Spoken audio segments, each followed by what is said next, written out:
Welcome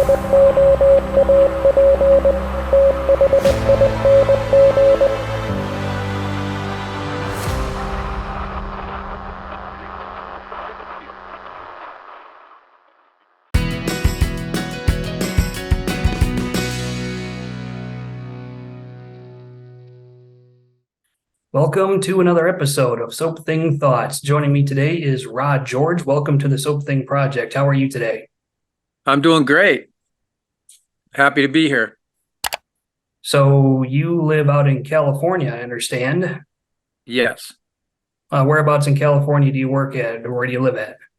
I live in Menifee, California, which is out by Temecula. Okay. I still work my auto detail business, which I've had for 38 years. So I drive down to Orange County, which is down in Huntington Beach area, Newport Beach, that area. Mm-hmm. I make my razors a couple days a week and then on the weekends. So that's part-time. It's getting to be busier. I've actually cut back my detailing a couple days just to do my razors.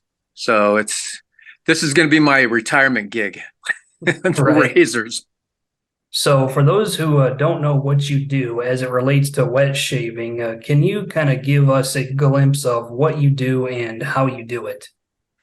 Yeah. I started 7 years ago, and a buddy of mine that's been a wet shaver for probably 20 years, he asked me, he knows I like to work with my hands, and I work with metal, wood. So he asked me if I could make him a shave brush. And I said, what the heck is that? I didn't even know what it was. So he was explaining to me, he kind of got me into it, and I actually made him a couple wooden brushes. And then he said, well, you're good at metal. He goes, why don't you make some razor handles? And there again, I was like, what? So I did my research on the threads and that, and started making some handles. And basically how I got started was what made me different than the average big company is I turned my handles on a drill press.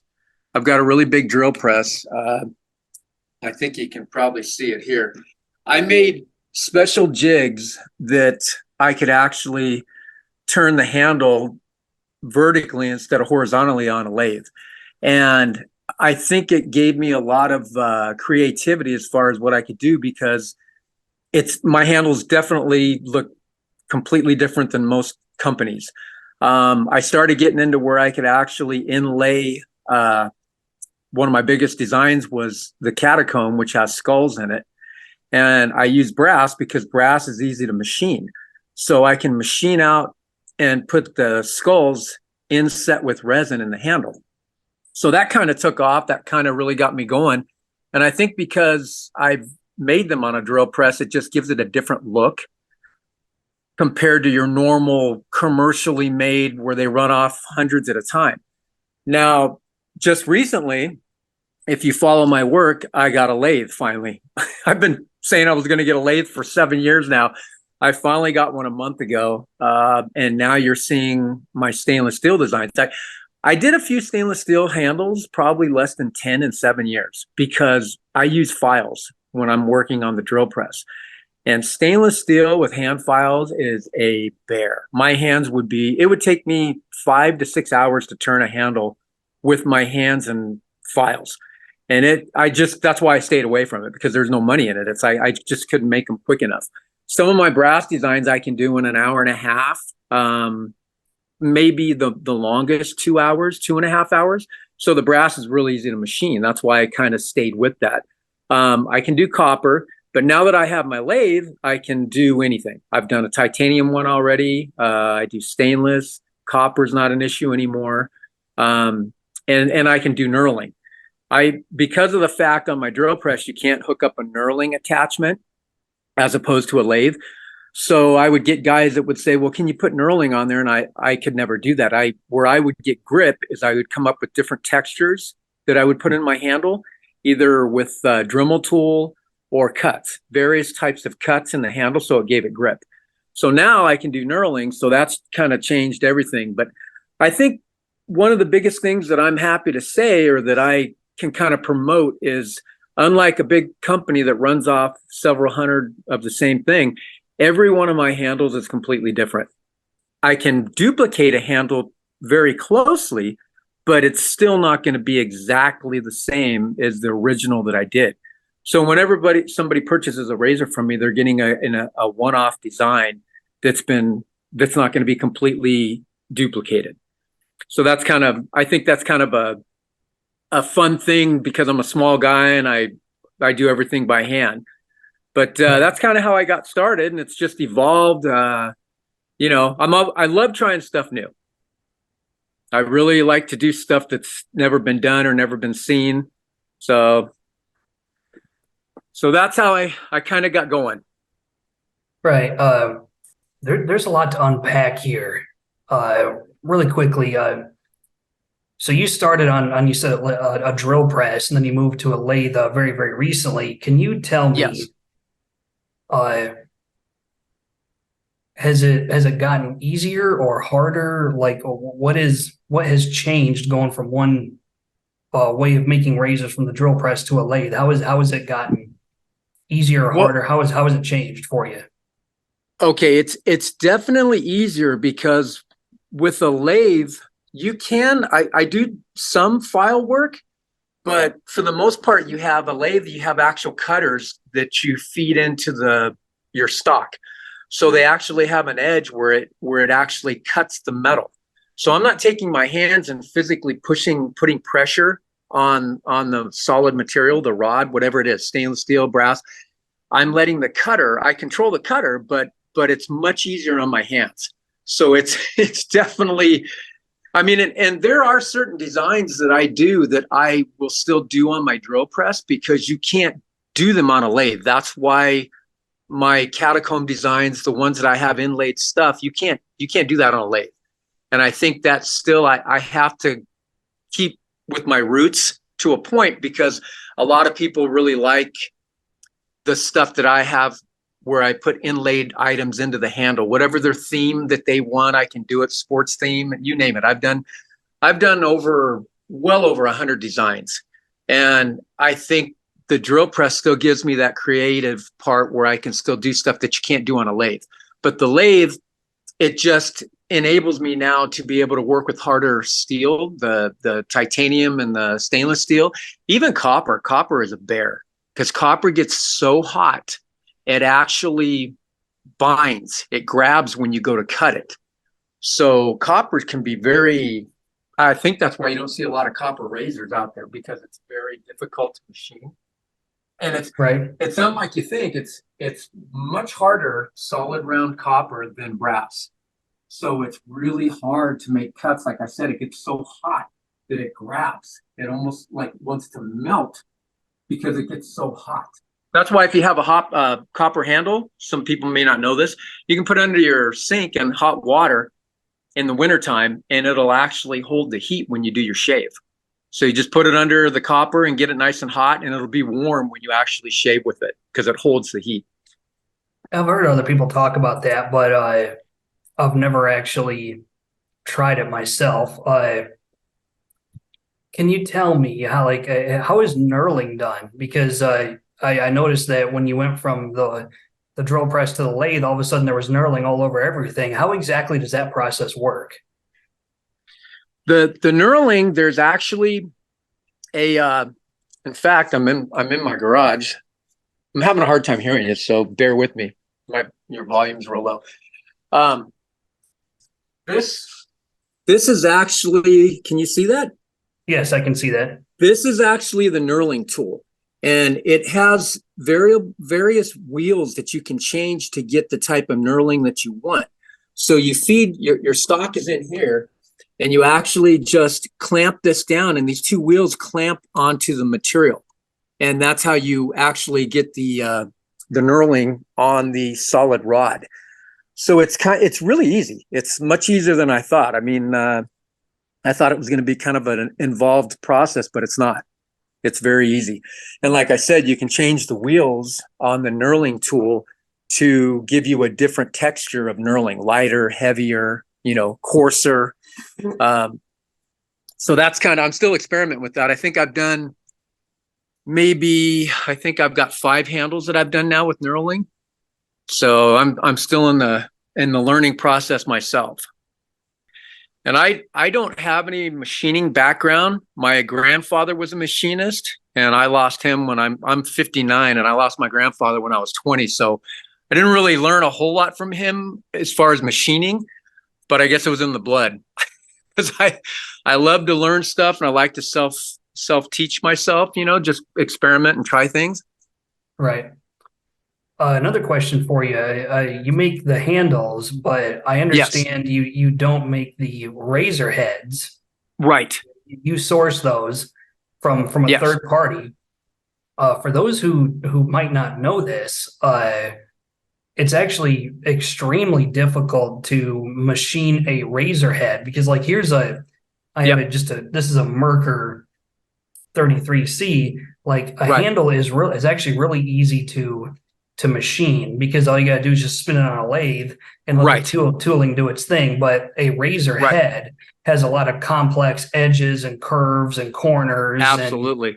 and you'd actually have to have some kind of complex, computer machining algorithm Exactly. that can shape that item, and those are insanely expensive. Oh yeah. So Yeah, I've had quite a few people say, "Well, Rod, how come you don't make your own heads?" And I said, "You know what? That's a completely different thing completely. The machining process, like you said, the equipment, the lathe, a CNC machine, you need a CNC machine. You're talking high dollar. So I think because of the fact that most modern handles take 5 millimeter by 0.8 thread, it's just it I never really had the inclination to try to make a head because there's so many heads out there. So it's easier for me to stay with the handles. And because I do so many different things with the handles that larger companies don't do, it's a niche. Even though I'm not making the head, my handles, because they're so unique, it's a niche that I don't think I'll ever have to worry about because somebody competing, because a lot of my designs, like I said, stuff that's inlaid in the handle, it takes so much time to do that a company, they can't afford to do that. And plus it's too much, it's actual hand power. It's not something you can just put on a machine and duplicate. So I think that's why I've been able to keep my own little niche in this industry. Um, but like I said, I'm always trying. I came out with, I thought it would kind of go over a little more. I haven't promoted it as much, but I don't know if you've seen it, but I came out with a shave counting handle. So you know how guys will have a dice, or they keep track of their shaves, how many they have on a blade, so that they can change their blade after 5 shaves or whatever. yeah, that's Well, I right. actually have, how you've seen that, right? Hmm. So I actually came out with a handle where it has numbers up to 10, and it's a dial, and I machined a bushing on the bottom, and it's a separate piece. It's a 2-piece handle, and the handle actually turns to the number on each shave. So if you're on 1, you start off at 1. The next one, you turn the dial to number 2. It keeps track of your shaves for you. So that was something that I came out with. I don't think I've ever seen any other company do that yet. I've made 3 of those. So I'll be making a few more. I'm going to make a stainless steel here one pretty quick, but that was something that I thought of myself. I thought, well, why don't I make a handle that can actually keep track of your shaves? But just stuff like that. I just try to think outside the box, try to come up with, I don't like to reinvent the wheel. So it's like, that's no fun in that. So, and I've had a lot of forums, like I'm big on Facebook with the shaving forums. I sell 50% of my razors to Europe. So I'm just as big in Europe as I am in the US. And I think one of the things that I would say, I remember when I asked a couple of the European guys that I sold to, I said, why are safety razors so big in Europe? And he said, well, we can buy cartridge, but it's too expensive. He said, you think it's expensive in the States, it's just astronomical in Europe. So that's why they tend to stay with the safety razor. And I thought, okay, that makes sense. But yeah, so I mean, it's all about me. I've had a lot of forums where they want me to make maybe 20 razor handles for their forum, and they want to have a special buy. And I won't do that because I get burnt out on making the same design. I don't want to make, like, I can make a couple of the same design, but I don't want to make 20 or 30 or 40. That's because I'm making them each one by hand. It's not like a machine where you program it like a CNC and it knocks out however many you want. You just put the material in it and it'll keep making them. So if that makes any sense, I mean, that's why I kind of tend to stay away from, you know, large orders like that, because I don't like to make all the same thing. Right. Do you happen to have any of your handles just laying around that you'd be able to show the audience? Yes. Yeah, I'll hang on a second and I'll come over to my box where I've got some. I wish I had some catacomb ones, the skull ones to show, and I don't have any of those that I've got made up. This is one that I just got done with yesterday, stainless steel. It has a brushed part here, and then the neck up on top is polished. Right. Now, this is mated with an R41 mule head. I've gotten a few. I'll change my heads, what I offer on different razors, but that's one that I just got done doing the knurling. Nice. To give you an example, well, here's the titanium. This is the second titanium one I've ever done. So this has different knurling on the neck part up here. It's actually spiral like a barber pole. And then down on the bottom, it has the regular horizontal cut knurling. But that's my first, second titanium one I've ever done. So that was kind of fun to do. How is it working with titanium versus like steel? Is it uniquely difficult to work with? Yeah, titanium. I mean, because it's so hard, it's titanium's really weird. It's as light as aluminum. It's extremely light. I mean, it's just like it's equivalent to one of my aluminum handles. I mean, it's very light, but it's hard. It is incredibly hard. It's harder than stainless steel. So it's a little bit harder, obviously, to work with, because when you're trying to get the sanding marks out and that, it takes some time. I mean, I've got that handle's got quite a few hours in it. To give you an idea, I'm a big Laker fan. Always have been. I don't have a head on this handle. This was one that I made for myself for Kobe, to represent Kobe Bryant, number 24, his number. So this is all brass machined. I've got a Laker emblem in there for the team, and then his number 24, his jersey.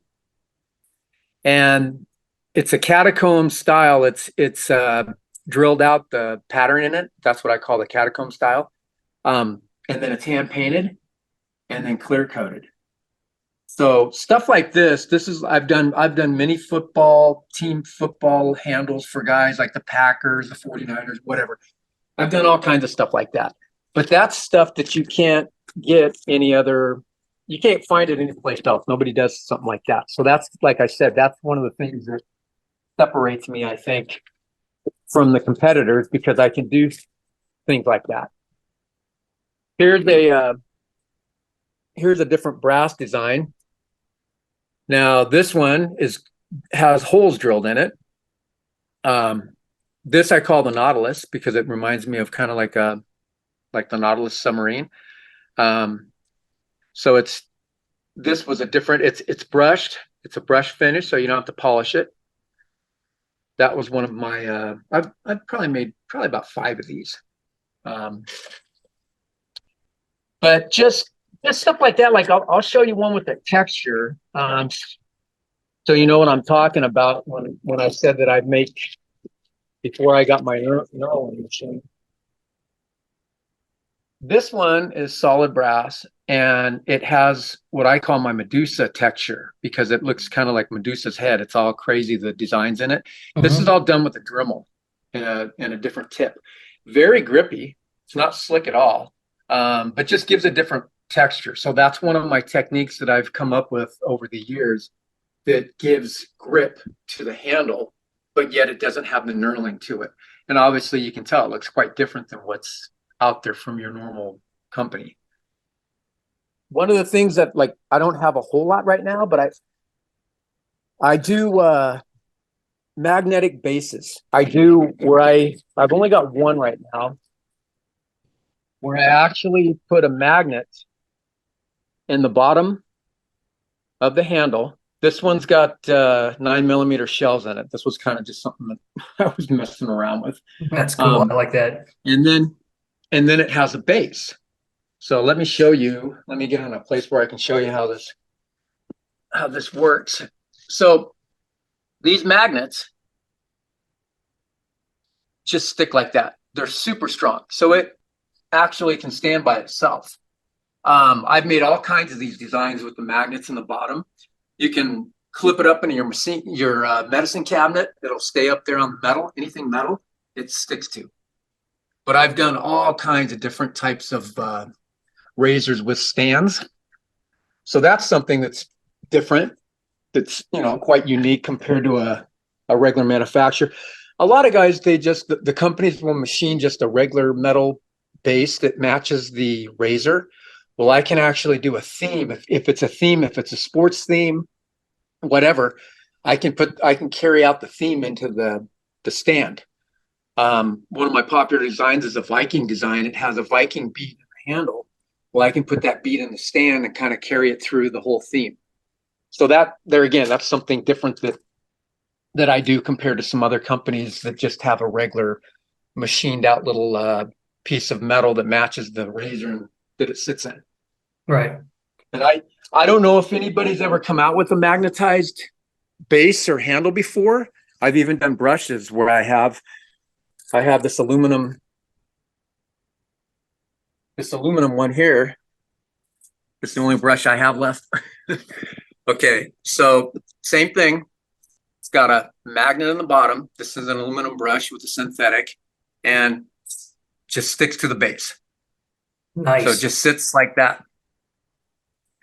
So it's stuff like that. That's what I think kind of separates me from the average razor company, or trying to be unique, trying to do stuff that's different. Have you ever considered doing brushes more often? I've made quite a few over the years, not as much as obviously a brush guy. But I have there again, now that I have a lathe, it's going to be easier to turn because I was doing it on my drill press too, the brushes. So that'll probably be something that I will do a little bit more in the future. I've made quite a few brass brushes. They're pretty heavy. I've gotten it to where I've got them drilled out pretty good to where I've lightened the weight up because they're like 4 times the weight of an acrylic brush. They're pretty heavy. Right. An acrylic brush, the average brush is like 3.5 to 4 ounces. And some of my early brass ones, they came in around 13.5 ounces. So I've gotten it down to where I can get them about 8.5 to 9 ounces, which isn't bad. Right. The aluminum one that I just showed you, that's really light. That weighs equivalent to a acrylic brush. So yeah, but to answer your question, yes, I'll definitely be doing more brushes in the future. So another question I have for you, it's safe to assume that you have a handle that you use every day. What razor head do you use on your handle? I use, believe it or not, the Yaki melon head. I had that was the head that I was selling with my razor for a long time. Great head, fantastic head. In fact, this is it. It's right here on this Nautilus one. It's an open comb, but it's extremely mild. This is my everyday head. I use it every day. For me, it's fantastic. It works really good. The closed comb heads are fine. I think that this open comb, this melon head, I think it allows more soap to go through the head. It doesn't clog up as much. So you can get a few more passes with it before you rinse it, and then you flip it to the other side. But and a lot of guys that have bought them from me, they really enjoy them. So that by far is I really like that head a lot. And one thing about heads, everybody's different. I mean, I can tell you that, and some guy could use it and say, well, it's not aggressive enough for me. It depends on your beard, how coarse. It depends on a lot of things. You know that. I mean, anybody in wet shaving, same with blade choice. My blades that I like are Israel Personas, the blue ones. Well, it may not be good for somebody else, but those work great for me, and I've tried I stay away from feather because it's a bloodbath for me. It's like, it's not good. And the Israelis, I never get a nick. I mean, with that melon head and the Israeli Persona Blues, the platinum, I very rarely do I ever get a nick. And it's close, very close shave for me. But that's, like I said, that's something that's very personable. I think that's probably another reason I would probably never get into making heads too, because no one head is right for everyone, you know? I Right. mean, like it's kind of once you find that head, and I think that's what's kind of nice about me staying with the handles, my handle will fit any head basically. And some of the older, like I've done quite a few of the old gym razors. In fact, this one here is going to be a candidate. See how tiny the handles are? They're the guys back then must have been really little back in the 20s and 30s, because these things are really hard to hang on to. And what I do, it's got a nickel. See how scratched up the nickel plating is? Well, if all these heads on these old Jim and this is an Everready shovel head. When I buff this plating off, guess what's underneath? Brass. Exactly. These are all solid brass heads. So when you see them on my website, I'm going to do that one pretty soon. I buff them down. I get the plating off, and it looks like a brand new brass head. They look absolutely amazing. So then I make a brass handle to go with that head, and I make a longer handle, more conventional, like a 3.5, and then a bigger diameter. And I don't know about most guys, probably, well, a lot of older guys know this. As we get older, I've got arthritis in my fingers. The bigger handle is much easier to hold. If you have a littler handle, it's harder to hold with your fingers. So a lot of I have 1/2 inch and I have 5/8 diameter. 1/2 inch would be your standard razor handle, but the 5/8 I sell a ton of, because I think once you've tried one of my 5/8 handles, you don't want to go back to the skinnier. It's just easier to hold. But I'll show you the difference. For example, see if I can get this. I've got a copper. Okay, this is a copper 5/8. Let me see if I can get this to where it'll show. And then this is the 1/2 inch. So I don't know if that's showing very easy, but you can see how much thinner the 1/2 inch is compared to the 5/8. That's a lot bigger difference than you would think. Yeah, it is. It's quite a bit. And I think I sell more 5/8 handles than anything. And like I said, a lot of guys, once they get that first one, they're like, wow, this feels great in the hand. So, and like I said, I can still make 1/2 inch, because there are guys that still like a 1/2 inch. That's not an issue. I make plenty of 1/2 inch handles. This is just the regular, like 1/2 inch brass design. So yeah, I mean, and with me, a lot of guys, your average handle is about 3.5 inches in length. I can make whatever. I've made 4. A lot of guys like 4. The people that like a longer handle, I've made all the way up to 5 inches, because I get on my stock in rod length. I can cut it to whatever somebody wants. Whatever size handle you want, I can do it. Not a problem. So And that's another question I have for you is, suppose somebody stumbles onto your Etsy page. Are you currently taking custom orders, or at least kind of humoring people of custom stuff they might want? Yes, I will do. I kind of go in waves, because what happens when I put the word out that I'm taking custom orders, sometimes it gets to where I'll get to 20 to 30 orders on a list, and I don't like to do that many. It takes too long for me to get to your order. So I usually will not take any more than 5 custom orders at a time now. So when I get to 5, I don't take them.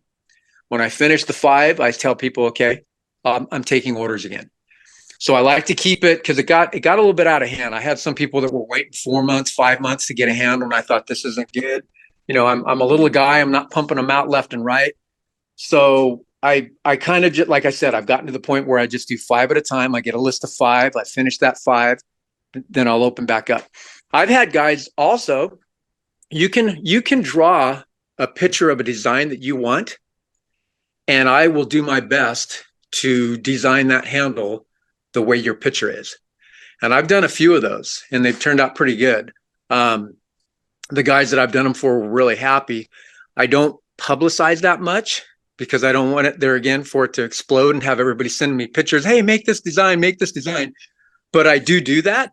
And that's kind of a, like obviously a big company's not going to do that, or you're going to pay a ton of money to have them tool for one design.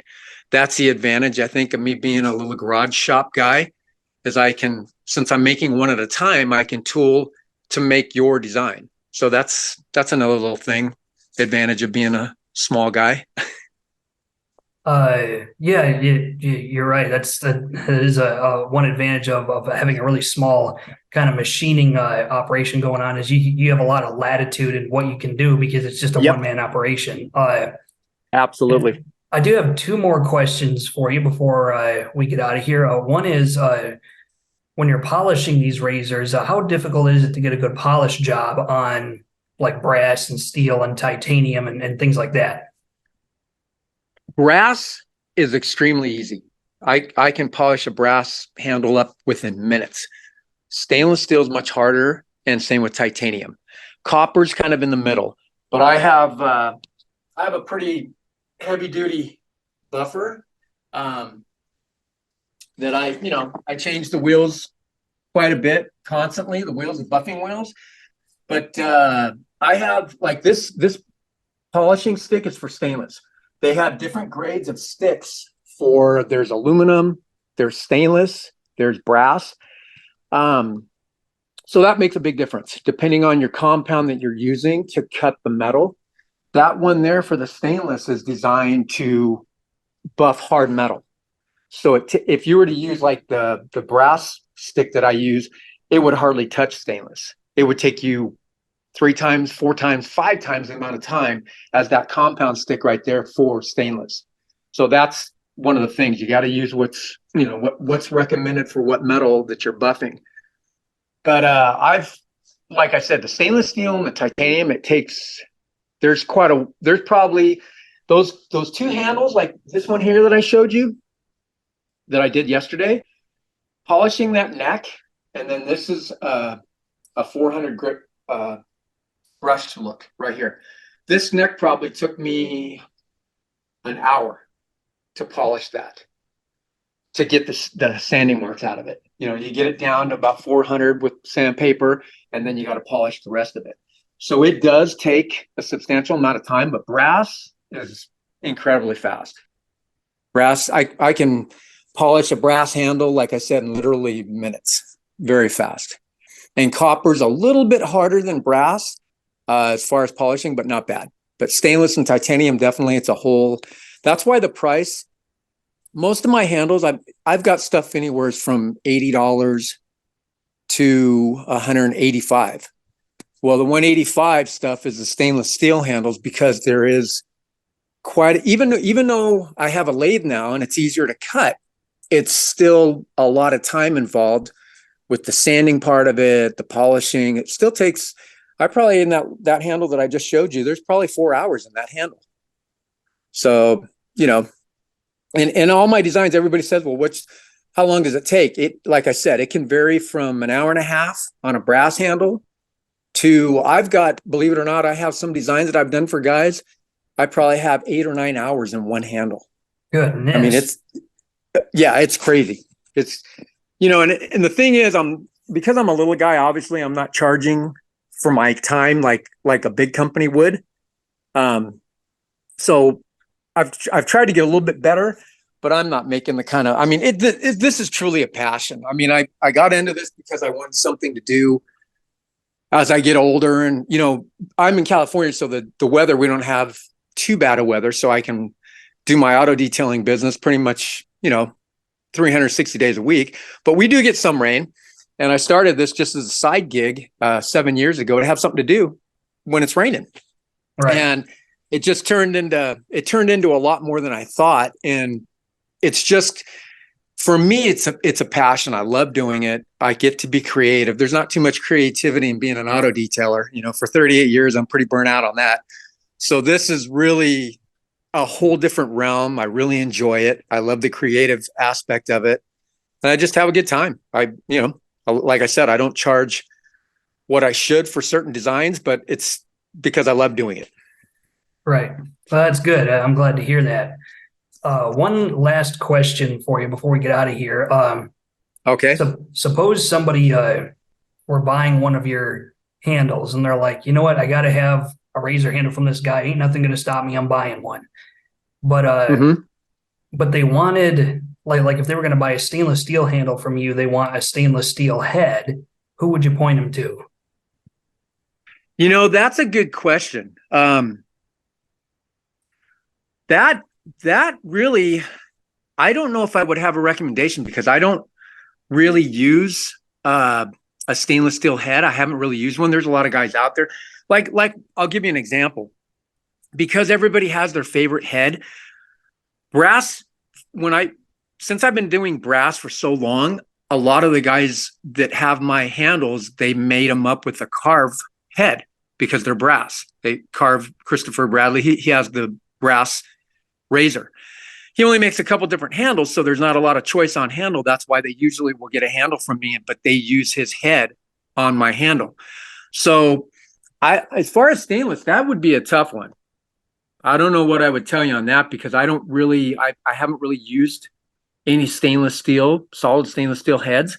So I wouldn't really know what to recommend somebody. But I mean, like I said, most guys, they have their favorite head and, my handle is going to fit 99.9% of them. So the gym razors and the Evereadys, the old ones from the 20s and 30s, they take a 1032 thread, which is standard.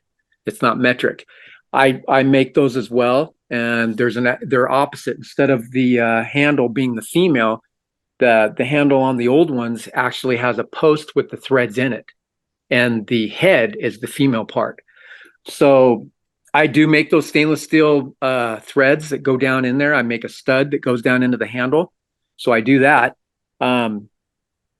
But yeah, so as far as heads, I kind of leave it up to each person because they all kind of seem to have their favorite that they like to use. That probably didn't answer your question as much because I can't really tell you, as No, far as recommendation. that actually answered my question pretty good. I should have made it more general. So we know that if you're going to get a brass handle from this guy, you might consider a carve. If you're going to get a stainless Right. steel handle, my recommendation is look at Razor Rock because it looks like your polishing and their polishing is pretty similar. Titanium, I don't know what to tell you, Yeah. but there's plenty of razor heads out there. So if you want something that looks, a razor head and a handle that looks like they were meant for each other, there's Right. definitely lots of options. You just got to look out there. Exactly. Yep. Well, I suppose I'll ask you the question I ask everybody whenever they come on this show. What can you tell people who are either new wet shavers or seasoned wet shavers? What have you learned that you can pass on to other people? About the shaving aspect of it, like wet shaving. Right, just like anything you've learned from wet shaving or from being so heavily involved in the hobby, what have you learned that you think might be useful to somebody who's new to this? Let's see. That's actually pretty good. Well, I've learned as far as the shaving part of it. My technique has gotten really good over the years. But I would say that it because of the community, it's really a small niche community. So I think a lot of people are really eager on the forums, like on the Facebook forums that I'm in. I'm in over 100, I don't know, I must be in like 130 different forums. They're very eager to answer questions. So if you're throwing out things out there about blades, hey, what blade do you guys like to use? There again, that's very personable, but you get a lot of feedback. People aren't afraid to tell you, well, I've got kind of medium coarse beard. It's not real coarse. These work great for me. It's really easy to throw a question out there and get a really good response because I think everybody in the industry or in this hobby, it's a hobby. So yeah, we all have to shave. Not that we don't, that's something that a man usually has to do if you're going to be shaving. But it's really a cool thing to see how people are so eager to help and to if you ask a question, they have no issue on, hey, you know what? These work really good for me. I had a customer of mine refer me to the Israel Personas, the Platinum Blade. And he goes, oh, they work great for me. They're really smooth. They're not, you don't get nicks from them. And I tried it, and that ended up being my favorite blade. And before that, I never tried it. So I think that part of it, I've learned that there's no stupid questions.